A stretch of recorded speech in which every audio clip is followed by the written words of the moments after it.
My brother, you butchered my name.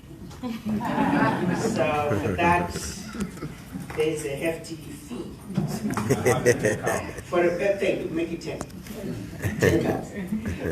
Thank you so much for inviting me to come here. And by the way, there have to be 10 black-looking cows with white faces.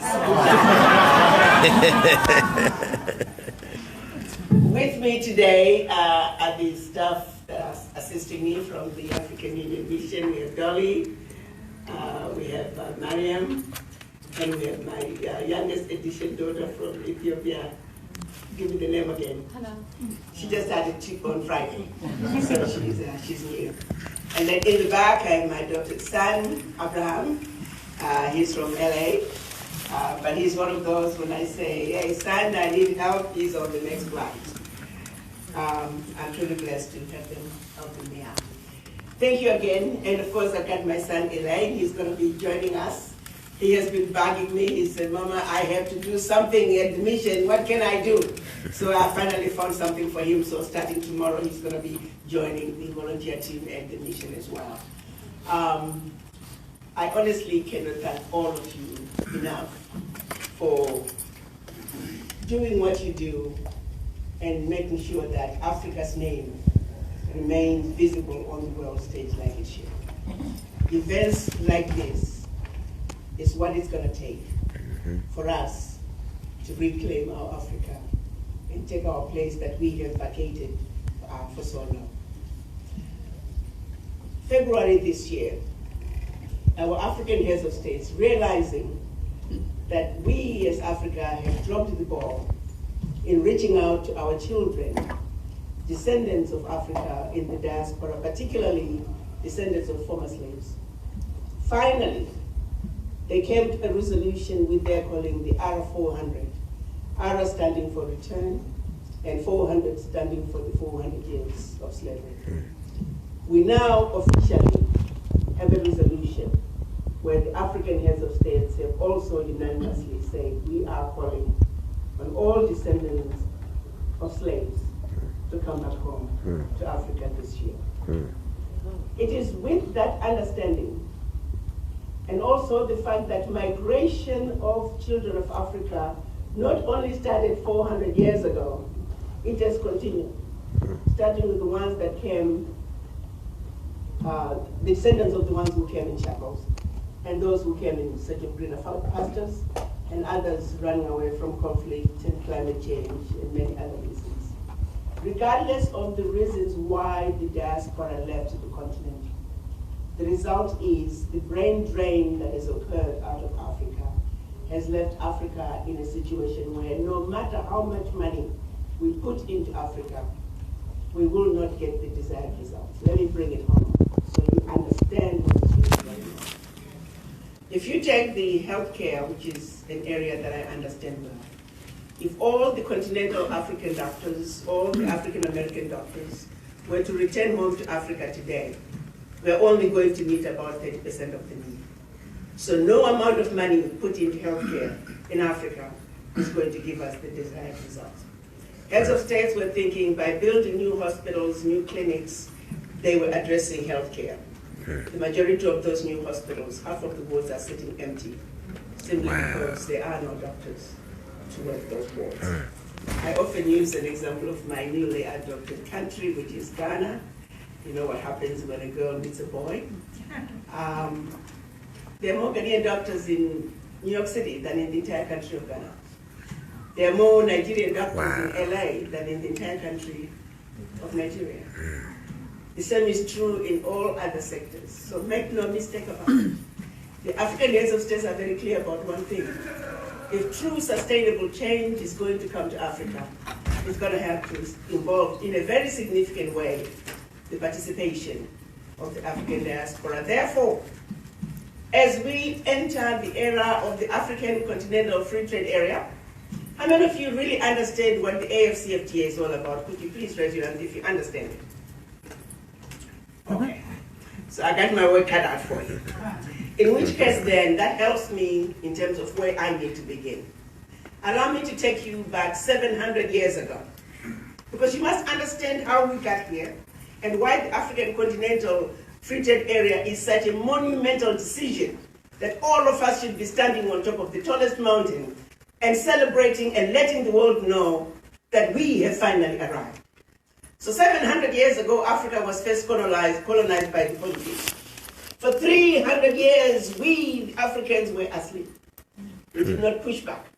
We did not fight them. And then for the next 400 years, they were joined by more colonizers, the British, the French, the Italians, Germans, Belgians. And again, we, the Africans, we were still sleeping. Because they went on through and started selling our children, transporting them across the Atlantic. Then by 1884, the British had started saying, free the slaves. They went on into a new era. And that's when they met during the famous Berlin Conference and chopped up our country, our Africa, into the tiny little economies that we are today. It was all clearly done by design to see to it that Africa, once and for all, was forever defeated and dominated. Berlin Conference, they met between 1884 and 1885, November to February, specifically strategizing on how to divide Africa up in a way that Africa can never take a rightful place on the world stage. Have you ever wondered how the world sits back and complains about why Eswatini, with a population of 1 million, is not able to take care of her children? You see, when they divided these tiny little countries, they gave them the same sovereignty on the world stage as the big boys, as China, as EU now, as India, as the United States. So when you go to the world market for the purposes of negotiating, poor Eswatini with her 1 million people is sitting across the table from China with her 1.4 billion people. You got your Gabon with their 1.4 million people. Many other small African economies, all of them, if the truth be told. It was all by design. And then they went on to say, after dividing us into the tiny little countries, they gave us to different countries that spoke different languages. I often use an example of driving from Zambia, you're speaking English. Before you know it, you're in Angola, you're speaking Portuguese. You're in DRC, you're speaking French. You're in Equatorial Guinea, you're speaking Spanish. You are in southern Cameroon, you're speaking English. Northern Cameroon, you're speaking French. Now you're in Nigeria, you're speaking English. All by design to see to it that people who were once the same, give it a couple of generations, they will not realize their family. It was all by design. Furthermore, and people don't realize what Berlin Conference means today. Have you ever wondered why it is difficult to go from one country to the other in Africa? It affects tourism, even within the continent, let alone outside the continent. Picture yourself wanting to travel to Africa. You want to go to Nigeria, you want to go to Ghana, you want to go to Togo. First of all, you're in Iowa, you got to send your passport to Washington. It takes 3 or 4 weeks to get your passport back from Nigeria embassy. Then the same passport goes back to the Ghana embassy, which is a couple of blocks away from the Nigerian embassy. Send it back and Ghana will keep it for another 2 to 3 weeks. Then you get your passport back, then you send it back to Togo. Still in DC, probably on the same block. And by the time you get your passport back from Togo, guess what? Your visa to Nigeria is expired. So you know what do you say? Forget Africa, I'm going to Europe. We're laughing about it, but that is our reality. Have you ever wondered why you are in Niger and you just want to go to Cairo, but you got to fly into Europe only to come back down to go to another part of Africa? Those of you who have traveled around, you know what I'm talking about. But if you try to just do it within Africa, it'll take you 2 days. It was all by design. And it all goes back to the Berlin Conference. Have you ever tried to buy something from Malawi? You are in Malawi and you want to buy something from Egypt. Tiles, for example. Egypt makes some of the most beautiful tiles. Those tiles got to go to Italy first. Then they are renamed Italian tiles, only for my brother in Malawi to buy them. because it is difficult to trade with your Malawi kwacha and your Egyptian pound. All by design. Thanks to the Berlin Conference. I could go on and on and on about the stupidity that is going on in Africa because of the Berlin Conference. The masterminders of the Berlin Conference knew that if you mess with their ability to trade with each other, you mess with development. Try sending goods from East Africa to Central African Republic.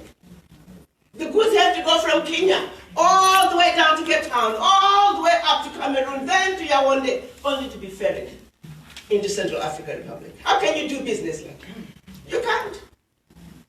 Economic development is defined as increased output from one production cycle to the other. If the process of doing business is mission impossible, how do you grow your economy? They knew it. So this was put in place 135 years ago. Fast forward 2019, nothing has changed. As if that wasn't enough. And then of course we, the people who are supposed to understand this, do we get it? No, we don't. We're too busy shooting complaints from a distance with no understanding of what is really going on. We're being given lies, oh, don't go to Africa. It's a diseased and dying continent. The leaders are corrupt. Well, let me remind you, corruption is a team sport. If you're going to talk about corruption, we want all the corruptors. Don't tell us 50 billion is getting out of Africa. Tell us where it's going. Thank you. Don't talk to us about 50 billion out of Africa so we can completely disregard the 500 billion going to France and more. Let's not be put to sleep. We've been put to sleep for far too long, and we refuse to see our Africa with 2020 vision. We're not saying we don't have problems. Yes, we do. But there are levels of problems. I liken it to two thieves. One thief is holding a briefcase with $50 billion, and the other thief is holding a briefcase with $500 billion. Which one should you think I should go after first? I like to think I'm a smart woman. I am not disregarding the 50 billion, but I'm going to go after the 500 billion. But they're making us forget that. They want us to concentrate on which brother is getting a bigger chunk of a crumb under the table. That way, you will never engage in a conversation about the full 10-course meal going on the table. How stupid do we have to be? The most intelligent, hardworking people I know. How could we be so stupid that the facts that are in front of us, we don't see them? Because they tell us this and here we go, we follow. They tell us that, here we go, just like palm trees, following the wind. The facts are in front of you. And you need to open your eyes. And you need to wake up. And if you don't do it for yourself, do it for your children. So it is, Berlin Conference is alive and well. We started getting our independence between 1958 and 61. Oh, we celebrated, huh? Independence. Except the reality is, we thought we were getting political independence. Even that we do not have. Forget the economic independence. Completely taken away from us. France took that whole conversation to a different level. The other colonizers, as they were living, they were a little bit subtle about it. They still kept their wealth, but they didn't talk about it. France said, no, you former French, and I have to even say Francophone, there's no such thing, we're all African. But anyway, former French colonies, you gotta sign this document. Some of you may know about it. It's called the Pact, P-A-C-T, for the continuation of colonization. If you don't know it, I urge you to Google it. And I'm going to mention a few highlights on that pact.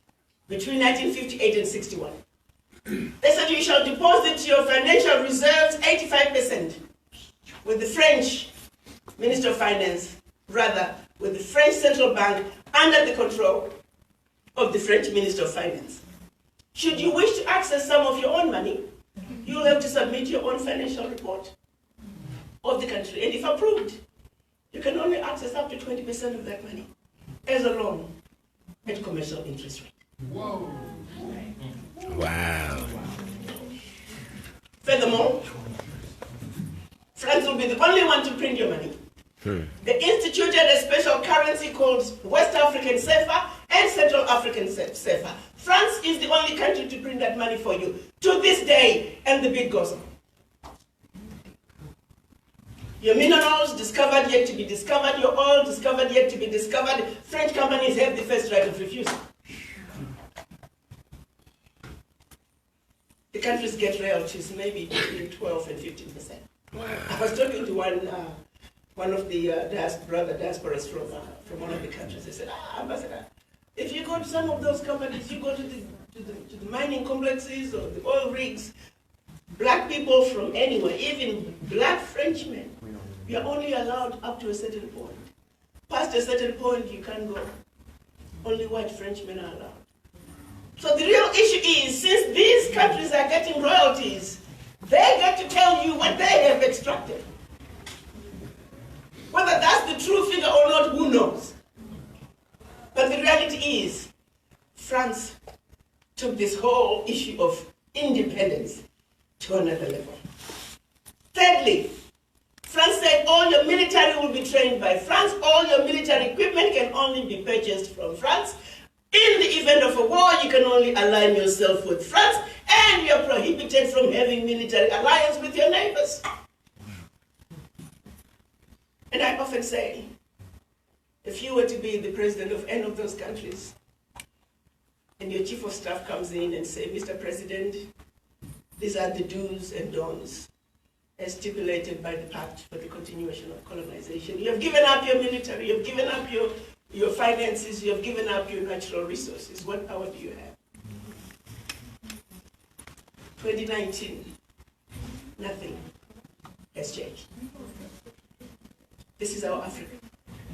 So by 1963, our Pan-African leaders realizing that Africa was left in a losing lane, first with the colonizers, then the Berlin Conference, and then, of course, for the Francophone countries, we got this pact for the continuation of colonization. Africa has got to come together and speak with one voice. That is the only way that Africa can make it. That is the only way Africa can reclaim her place on the world stage.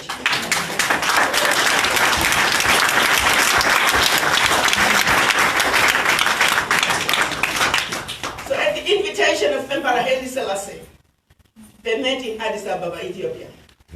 Sadly, when they went to Addis Ababa, they were divided. We had the Casablanca group, who were Ghana, Guinea, and Mali, Egypt, Morocco, Algeria, and Tunisia. They said, Africa for the Africans at home and abroad, and African Union now. Because that was the only way for Africa to survive. But sadly, of the 32 countries that attended that meeting, the rest were the nationalists. They were the Monrovia group. They said, let's go slow. Since then, we've been going slow. They came up with a compromise and created what we're now calling the Organization of African Unity. Year in and year out, the heads of states would meet twice a year to discuss issues pertaining to the continent. And year in and year out, the issue of an Africa speaking with one voice was tabled. And year in and year out, we failed to reach consensus. 2002, OAU was renamed AU, and the meetings continued until finally, March of last year, the heads of states saw to it that the only way for Africa to reclaim her place is for us to speak with one voice. They finally agreed on the African Continental Free Trade Area. I am calling it a 700-year courtship with a 56-year-old pregnancy. The baby is finally born. Yeah.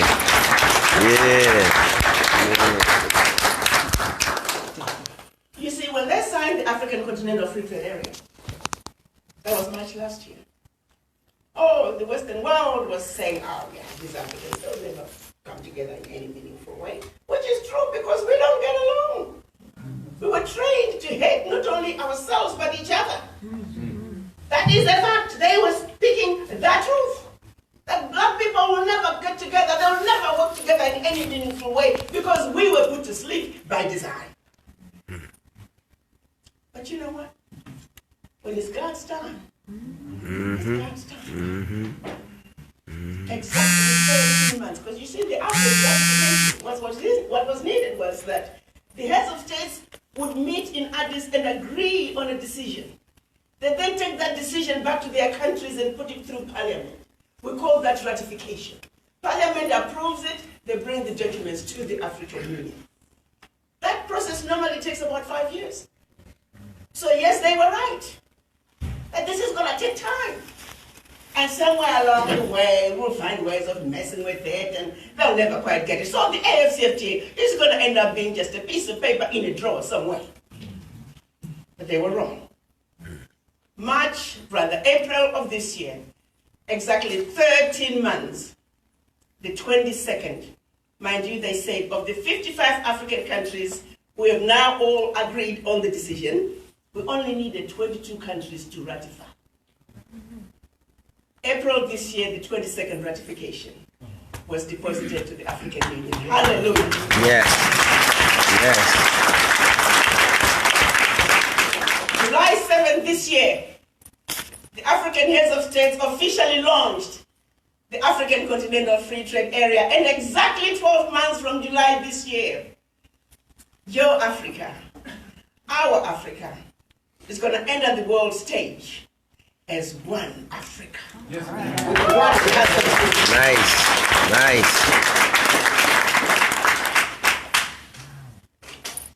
So here's where you come in. It's been 700 years to get us to where we are today. The African Continental Free Trade Area is something that the continent has never experienced. This is for the first time Africa is going to be speaking with one voice. Now the world is shaking. They think, oh my goodness, these people are waking up. What happened? We took them by surprise. Last year alone, we saw more applications for embassies than in the entire history of the continent. Countries are opening 20 to 30 embassies a year. All of them getting ready for what is getting ready to happen in Africa. You see, the African Continental Free Trade Area did three things. One, we are creating an economy with a combined GDP of $2.5 to $3 trillion. With a workforce that is 1.27 billion people strong. That's only on the continent. Before you count the 400 African diaspora outside the continent. And an environment that you can register your company in one country and you can spread like wildfire throughout the continent. That is what the AFCFTA has done. We have melted, we are in the process of melting the borders as we speak. The African Union now has continental implementation teams, regional implementation teams, and national implementation teams, depending on what your project is calling for. The African Union is saying we must have roads that make sense. No more shall we have roads that will go 1 kilometer from the next border and stop. Only for the same road to pick up half a kilometer from the next country. No, we want Africans to be mobile. So yes, Cape to Cairo high-speed railway, Cape to Cairo high-speed highway, they're going to be built. High-speed rail from east to west, they're going to be built. The question is by who? So here comes the next level. See, they're watching. What's going on with these people? They're waking up. But you know what? They have no money. And this is where we can always get them. You see, we gave people in Africa political independence, so to speak, but we never gave them economic independence. We freed the slaves, but we never gave them economic independence. That's where we're going to get them. They will always be noisemakers.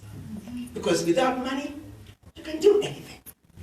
So yes, let them open Africa up, and we're going to move in en masse. And this time, for a clean sweep of the continent. Are you with me? when they say the black people have no money? Are they lying? Yes, they are lying. Because we have.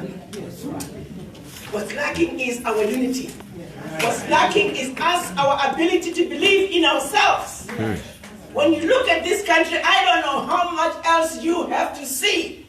Ask for the voices of the Chinese diaspora, loud and clear. The Indian diaspora, same thing. Mexicans, Italians, Jews, Irish Americans. I attended an event right here in Washington, D.C. It was an Irish diaspora. Who were the people? Congress people. People from the State Department. Think tanks. 2-3 generations removed from Ireland, but they were proud Irish diaspora. When you ask for their voices of all the other races in this wonderful country, which is a melting pot, they are loud and clear and very available. But when you ask for the voices of the black people, you might as well go to the graveyard. We're missing in action.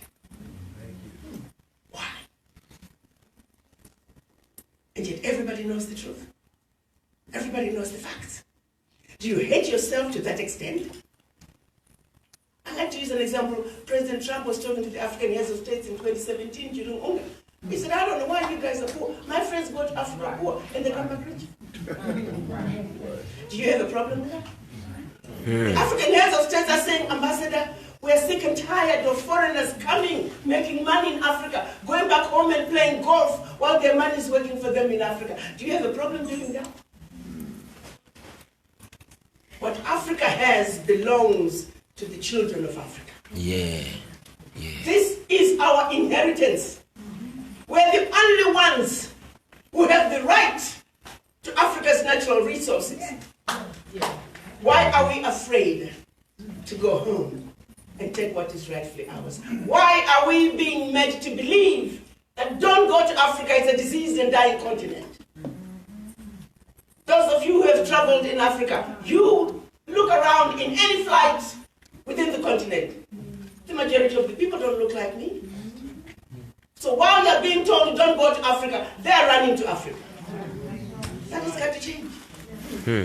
We got to wake up, my brothers and sisters. Yeah. What's going to happen is if we do not come together and pull our finances together, come July, we're going to find ourselves staying in their hotels out of Africa and staying in their hotels in Africa. Flying their planes out of Africa. Flying their planes in Africa. Importing food. For a continent with over 65% of the arable land, we are importing food. One statistic that just makes my stomach turn upside down. Egypt is giving Ohio farmers $7 billion a year for wheat. Yeah, that should disgust you. It should. Over $50 billion is leaving Africa for food. We're importing chickens, we're importing rice, we're importing maize, cassava. How stupid are we? That has got to stop. So what we're doing now, the billionaires and millionaires in Africa, they've now organized themselves into what they are called Afro-champions. They are now the official implementers of the African Continental Free Trade Area. They've reached out to me and said, Ambassador, the diaspora must come to the table. We must begin to strategize on how we are going to build our continent. The colonizers have been building the Africa that they want. It is now time for us to build the Africa that we want. Yeah. And you see, you got to understand there is no blueprint for continental development. We have to develop it. And that means we must come together. That means we must believe in each other. That we must put our differences aside just like the other ethnic groups do. And do what is best not only for us, but for our children and generations to come. So right now, the Afro-champions are in the process of holding a series of events. There's one coming up in October specifically to talk about agribusiness. at saying, we need wheat in Africa. So where are we going to have wheat production regions for the consumption of the continent? Not for Kenya, not for Malawi, but for the continent. We will have rice production regions. We will have maize production regions. But we are mapping to say, how much wheat does the continent need? And we set out to grow the wheat to feed the children of Africa.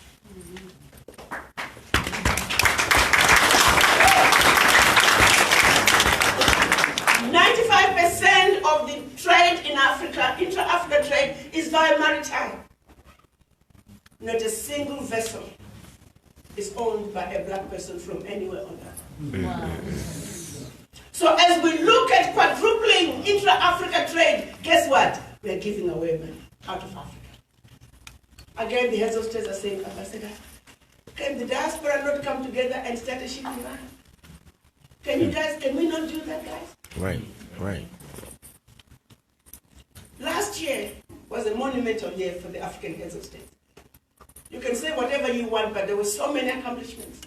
In addition to the African Continental Free Trade Area, they also signed what we are calling the Single African Air Transport Market. They said the insanity of having to go to Europe only to come back into Africa must come to an end. So now, through the Single African Air Transport Market, over 40 countries have opened up their skies.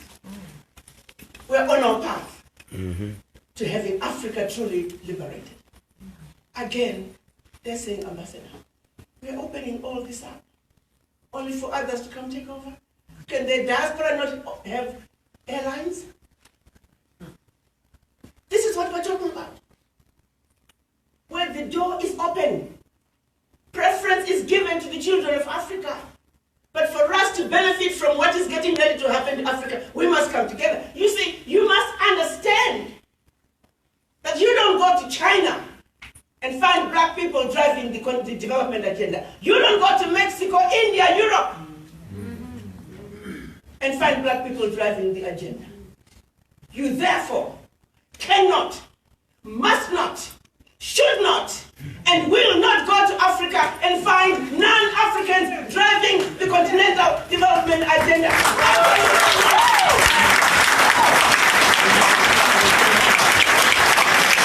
Yeah. But if you don't come to the table, guess what? They will drive the agenda. And you will forever be a complainer. But I was sent here to let you guys know what is going on in our Africa. We're counting on each and every one of you standing up and be counted. We're going to be creating what we are calling AfroLink, which is a database where we are all going to register so we know who you are, where you are, and how we can reach you, because the contracts for building Africa belong to you. Yes. And then, through one of the banks on the continent, we're going to register a bond, actually 6 bonds. We're looking at AFCFTA bonds, where we're going to develop regional centers of excellence. And it is those regional centers of excellence are developmental hubs, they're cities for each region where the rest of the region is going to develop from there.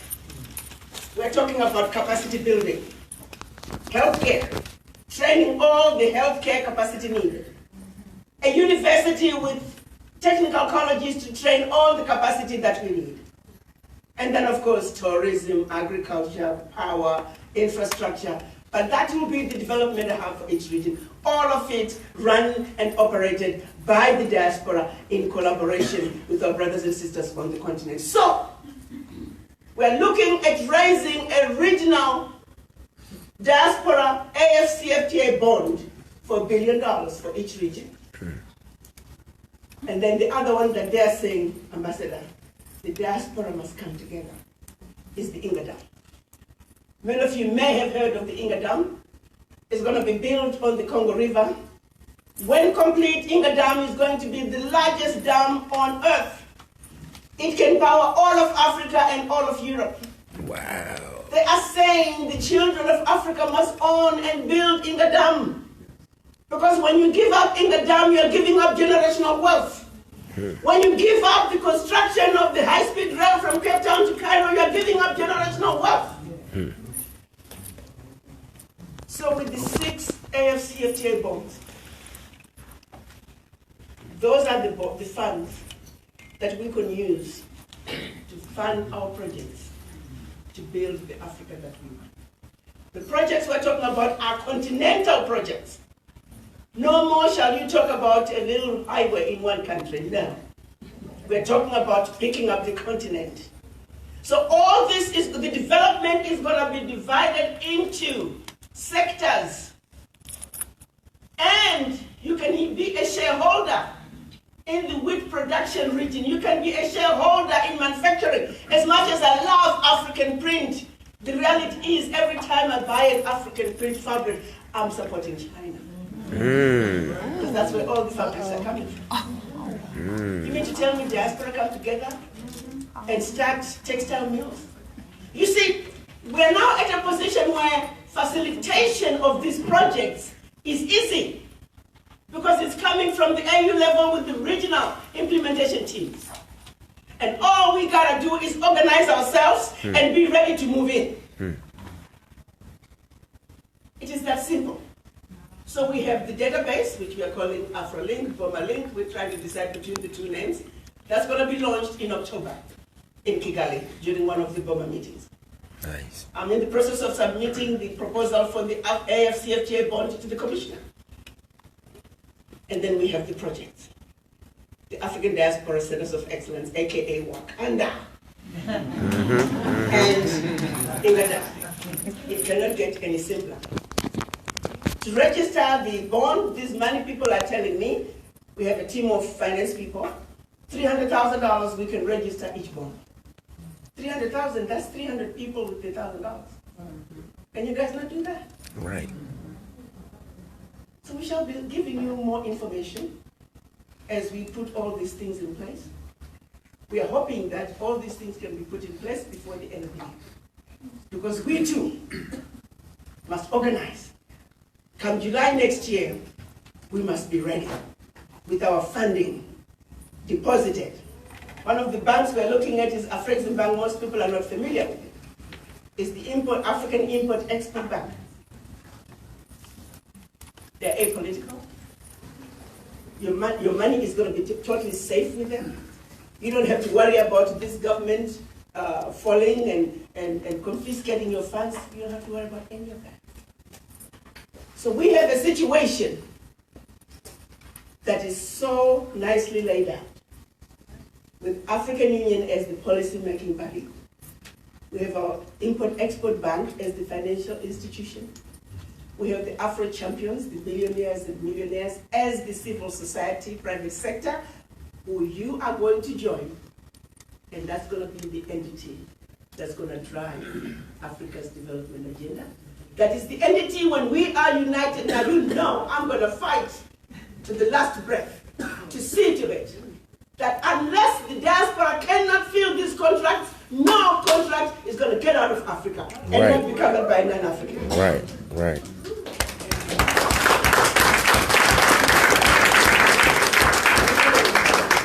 That can only happen when we come together and realize that we are children of one mother Africa, that we have been put to sleep, that we were intentionally divided for the purposes of conquering us. But however, the game is up. Yes.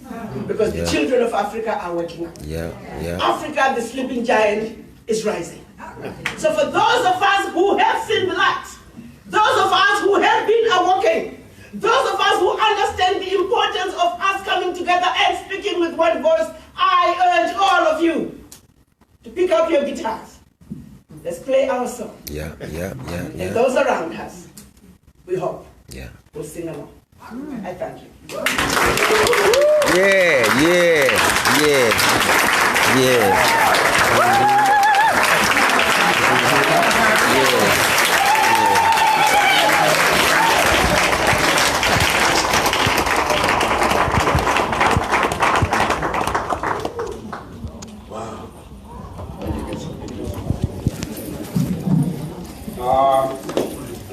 sure you know, you realize that he's live. All right?